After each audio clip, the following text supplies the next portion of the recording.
Hello, I'm Theo Gilbert-Jamison with Performance Solutions by Design, and I'm super excited today with a speaker, a good friend, a colleague that I've asked to just share and impart some insight on us. Our focus today is unlocking career advancement through internal networking, and her name is Chi Chi Okezie. So with that said, Chi Chi, hello, welcome to this podcast. I'd love for us to start with you just telling us a little bit about yourself. Well, thank you for having me, Theo. It's a pleasure to always connect and be with you in real person, in real life, and also virtually. So, hi everyone. Thank you for spending time with us. My name is Chi Chi Okezie. I am owner and producer of Simple Networking LLC. It is a consulting firm based in Metro Atlanta, Georgia, which specializes in business networking, inclusive leadership, and professional development. And I have to say that I'm always impressed because Chi Chi is not only an expert when it comes to networking, but she's also a world traveler. She travels all across the country and internationally, sharing her expertise with people on how they can be better, how they can raise the bar and take their career to the next level. So I'm intrigued. This is the one thing that I don't know about you, my friend, is your origin story. So if you don't mind, share with us how you started in this industry. How did you get here? So I actually started as an intern at the French American Chamber of Commerce. That is where I learned how to network, how to build relationships. And it's interesting because I'm actually trilingual. So English is my first language, and my parents are Nigerian immigrants. So my dad came to the United States in the mid 60s and my mom in the mid 70s. And I learned their maternal language growing up, which is Igbo, and then picked up French and majored in French cultural studies while I was in school. So being able to network in English and in French and Igbo has been quite phenomenal. Wow, that's really amazing. That's really amazing. So let's just jump into what we're talking about, focusing on unlocking career advancement through internal networking. And I'd like to start just for clarity to make sure everyone has a foundation for what we're talking about. So, in your terms, how do you define internal networking? So, internal networking is connecting with like minded individuals within an organization, within a group, within a department, a team, a community, basically just internally. So, all of the connections are done within instead of outwards. Love it. And in my executive coaching practice, I'm always just reinforcing with the leaders and executives how important it is to engage and reach out within the organization. Leaders sometimes assume that everybody knows me, they know who I am, but taking that extra step when you have that opportunity just to make people aware of you, I think is important. So I'm just looking forward to all of the great information that you're going to share with us today. So let's start with this. I kind of almost led us into this. What are some of the misconceptions? We've talked about this, you and I, back and forth. But I'd like for you to share what are some misconceptions that people have around networking, specifically internal networking? So, misconception, and you just jumped on it. Everybody knows me. Yes. So, what's the point in me going to events? What's the point Mhm. in me going the extra mile to talk and connect with people if everyone knows me, or they know my position, or they know what I do? And so, I say that yes, that is a myth because not everyone does know you. And then, secondly, it's kind of like since we're here in Atlanta, there's a particular airline company that is home base, their global headquarters are here. And I promise you, anytime that you go on the major highway for Interstate 85 or 75, they have billboards everywhere. Everyone knows this particular airline company, but they still market and promote internally, right, in the state Mhm. where they set up shop and where they do most of their um, activities. As a matter of fact, it's made the Atlanta International Airport the busiest airport in the entire world just for them being here. And they are constantly marketing, constantly advertising, constantly being prolific. So I feel that one of the myths, Theo, is that people think they don't need to consistently be out in the public or even um, expose, not so much expose themselves, but connect with people publicly or even be proactive about extending their brand, extending their presence. You're so right about that. I can think many, many years ago, starting in my career, and I always thought, Chi Chi, that people see that I'm a diligent worker, I'm highly committed, I'm focused. They know me. And I got picked over for so many promotions because Mhm. I didn't realize what, as I know today, just the strength of networking and putting yourself out there. Now, here's another myth or misconception that we've debated about. So I'm going to introduce it again because I just love your spin on it. I always said that if you're an introvert, you're terrible at networking and you have to be an extrovert. And you corrected me in such an eloquent manner when we discussed this a couple of weeks ago. So will you share that misconception in your own, in your own framework, internal versus introvert, excuse me, versus extrovert, and how that fits in this whole scheme? It's all lies. It's all lies. It doesn't matter if you're an introvert, if you're an extrovert, or a mixture of both, ambivert. You still can be an excellent networker. And the thing is that it's not about whether you're shy or you don't like being around people. It's all how you manage your energy and your Love it. expectations. So for me, I am an introvert, but guess what? I have my own business where I teach the art of networking. Go figure, right? And you So do a what you should wonderful focus. job of it too, by the way. You do a Thank you. tremendous job. This woman is well known in the academic field, especially in Atlanta and other places around this. So I hope everybody really has pen and paper to start writing things down as she gives us all of this knowledge.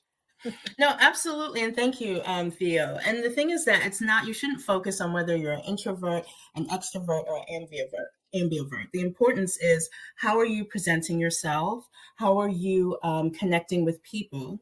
And then also, how are you advancing? Because networking is not about going to different events. It's about building a network. You can call it a board of directors for your career. You can call it, your particular group or your close knit. I like to say with comic books, like your super friends. But however you want to call it or however you coin it, it's about building those relationships so that you're able to advance, so that you're able to help others and vice versa. So really, and honestly, introverts are not bad networkers, Theo. There are lots of different characteristics that rely heavily on being an excellent networker that fall into place with introverts, whether they are more quiet, like more reserved, so they are actually listening and paying attention. And this can be very useful when you have to reconnect and you're sharing ideas or following up on conversations.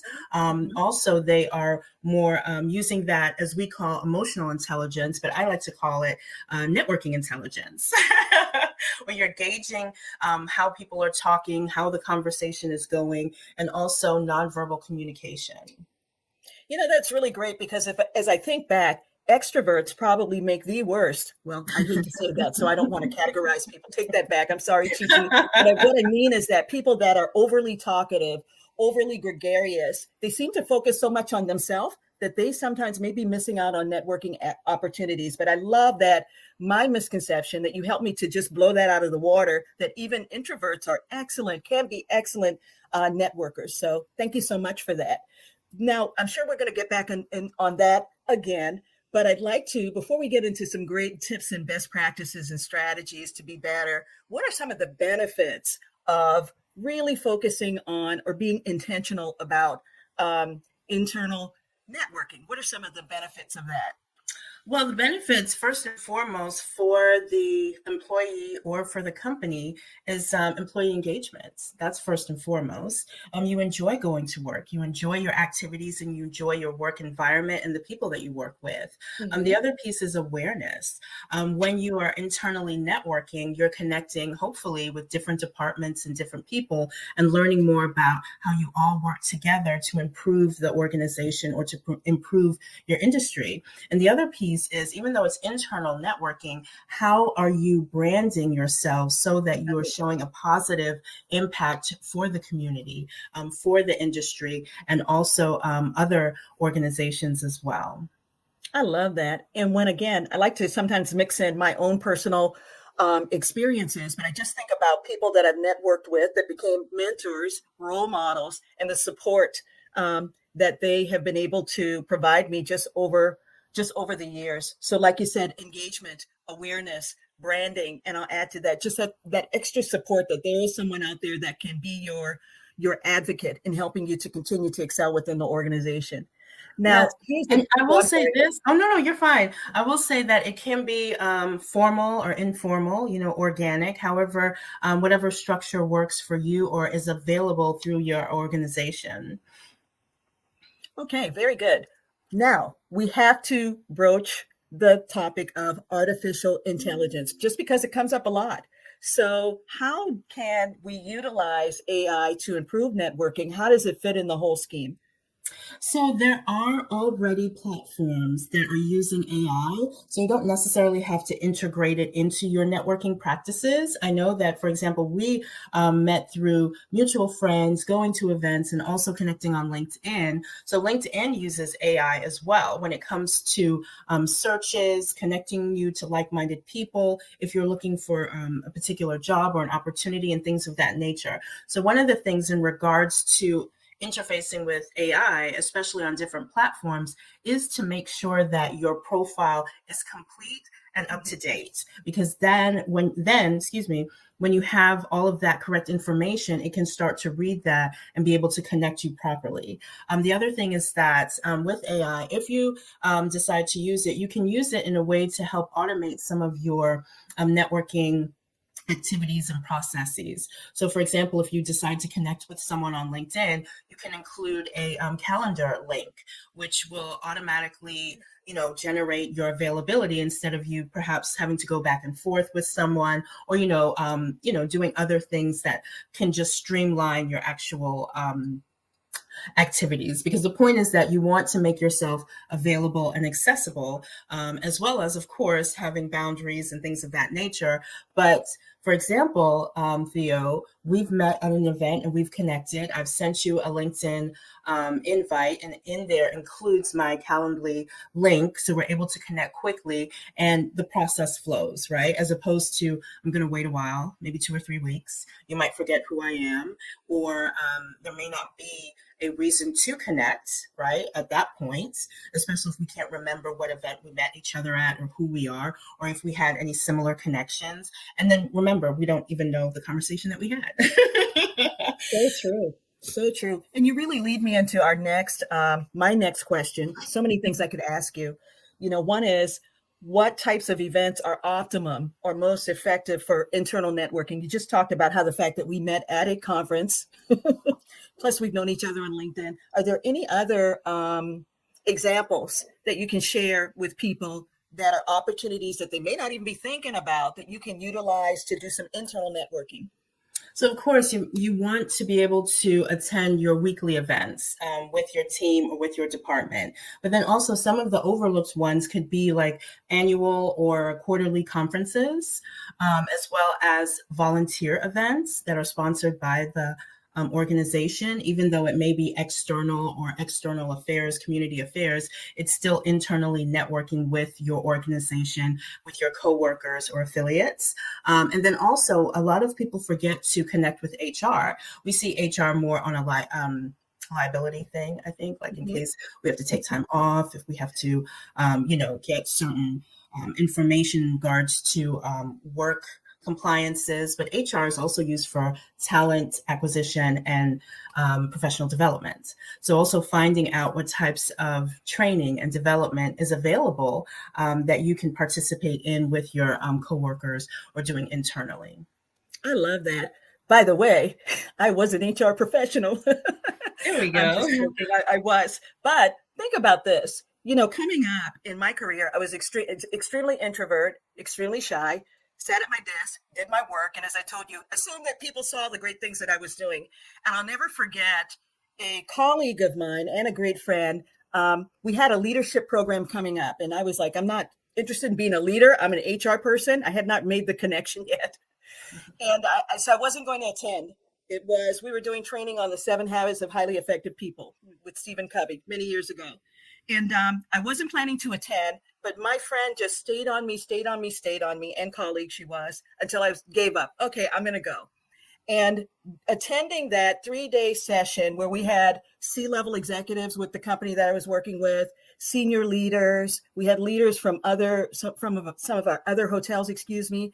And I was able to be more exposed to people I would not have normally been exposed to in my little cubbyhole in HR. And it really was an opportunity to kind of network, to get to know people, for people to get to know me. Oh, that's Theo, the one that we talked to over the phone in human resources. So, like you say, taking advantage of some of these opportunities. I think in the past, you've also said, if the organization is doing something, volunteer work, be a part of that. All of these are just great ways to ensure that you're visible and that you're putting yourself out there. Nobody else is going to put you out there. People are too busy. So you have to do it yourself. So I love that you talked about, conferences, corporate visits, and all the other things that people can do in order to just make sure that they're exposed. Because I think that's what internal networking is really all about. Now, leading to the next question. Now, I know people are just ready for this. What are the tips and best practices? What are your tips and best practices for someone that's somewhat shy or overly gregarious and they really want to be effective at utilizing internal networking skills? What would you tell us? Yeah, well, first of all, let's create a networking calendar. Yes. Because I think one of the pitfalls, Theo, of networking is we get super excited, whether you're introvert, extrovert, or ambivert, and you start networking hardcore. Right? It's just like it's the beginning of the year. We hit the gym. We're going to the gym 4 or 5 times a week. Well, by April, May, we've completely fallen off, right? So if you start with a networking calendar and pick the events that you want to attend and start to be consistent in your networking, that I think is extremely powerful. It sets a very strong foundation. And then as you're going through, you can see where you can adjust it, right? Depending on how busy your schedule gets, what's going on within the organization, and things of that nature. Then the second thing that you want to focus on once you get your momentum going is, what do you want to get out of networking? Now, I know some people will say you have to start that first, but not necessarily, right? You want to make sure that you have the space and the time to actually network. And then from there, you can adjust the different types of events that you want to go to. But first, start by making space for networking. I love it. I love it. I know you have more, but I want to interject that for me, I will utilize a calendar. Thank you for that, because I've done that in the past. I used to say, okay, at least every quarter, I am going to something that's a networking event. And Chi Chi, this is what happens. I try to be consistent and intentional about it. But what happens is I get scheduled for a training class or I get scheduled for something else. And then, or either I'm too tired by the end of the day, but I'm going to follow your lead where you say, have a calendar, be consistent, have goals. Okay, I'm sure. Are there any other tips? And then there's follow-up. I am a big advocate and promoter of follow-up. As I mentioned earlier, one of my frustrations with networking is that either I didn't collect information, I didn't quite ask the right question. So when it was time to follow up, there was a bit of a gap. So come up with a follow-up process or a follow-up framework so that you can keep the relationship going. I love it. I hope people are writing these things down, as I I hope am, so too. so that I can follow them. And I know that you're going to be my accountability partner and hold me Absolutely. accountable. So let's see, in 3 months, I want you to come back and say, okay, Theo, what's been on your calendars? And I'll be like, oh, I've been trying to be consistent, but I love these. So these are, what's good too about what you're talking about is simplicity. Because one thing that I've always learned is that if you have a process in place that's simple, it's easy to be more consistent. But when it's complex and got a whole lot of steps and a whole lot of tools and resources and just over the top, it's unsustainable. So thank you so much for simple things that we can implement and hold ourselves accountable for. Are there any other things like around social media that you would say? You talked a little bit about how we can use it. In a previous conversation, I think you gave an Instagram example. I don't know if you remember that, but it was such a phenomenal example. I hope you could share that with us again. Yes, absolutely. So definitely using social media can be very helpful to complement your networking endeavors. I always say it's great to have a good balance. As I mentioned before, I'm trilingual, love learning languages and cultures. And there's one thing that I'm always concerned about with the other languages that I speak is that I can speak as well as I can listen, as well as I can write and read. And it's the same thing with networking. You want to be able to network in person as well as you network online. So many times I will use Instagram as a way to find information. So Instagram, once again, uses AI, I'm sure. And so what you want to do is to have responsibility across the board when it comes to any and all of the social media channels that you use. And responsibility is how you post, right? Because you are representing yourself and your company, whether you choose to or not, as well as being able to use that as a branding mechanism, whether you are liking, engaging, speaking, commenting, or posting. You want to make sure that it keeps in alignment with your core values, with your networking agenda or your networking goals. The other thing is, like, as you had mentioned before in our previous conversation, I will follow individuals and organizations that I'm interested in and that I would like to network with, because then they can take that information and be able to use it as to what I'm seeing in my feeds. The other thing that I will do is post things that I'm interested in, post things that are relevant to me in regards to networking and professional development and building relationships. And then I also have used Instagram to find a lot of information for my business. That's how I found my learning management system or platform for how I send out classes and training and development and coaching. I was also able to find two cohorts for women's professional development through Instagram. Well, you are a tremendous resource. We'll have your contact information at the end. One of the things that I enjoy is that I'm on your list. So from time to time, I get information from you on just all things networking, things that I can do to be better in networking, and even really to be a more effective leader. So continue doing that. Another thing around social media that you made me think about, this is why it's so important that your social media is clean and pristine and that it's not, in any way going to do anything that's going to or present anything that's going to disparage you from a career perspective. Because in networking, if someone really likes you or they really were engaged in a conversation, 9 times out of 10, they're going to go back and look you up on social media because maybe they want to follow you or maybe they want to get on your LinkedIn and things like that. So I think I've got to make sure now that I use Instagram more. That's one of the social media platforms that I don't use as much. I'm typically kind of like a LinkedIn person, but Instagram is also good. So thank you for that. Knowing that we were going to be talking, I wanted to go back and look at some key statistics around internal networking, because sometimes you have people that are listeners and it has to be validated by data. So I'll just give two that I have, and I'm sure that you may have many more, but these are two I came up with in some research just recently that intrigued me. One is by LinkedIn. I'm sure you probably heard this before. 70% of professionals believe networking is essential for career growth. I would definitely agree with that. And then another one is that this is interesting, and I'm sure in your plethora of work in this area, you've seen this. Actually, 80% of jobs are filled through networking. That was kind of like new to me. So people out there that think that networking or that assume that it's not for me, 85% of people that get promoted into jobs or move on, a lot of it's through networking. Any other statistics that you'd like to share or any support that you'd like to add to the ones that I just talked about?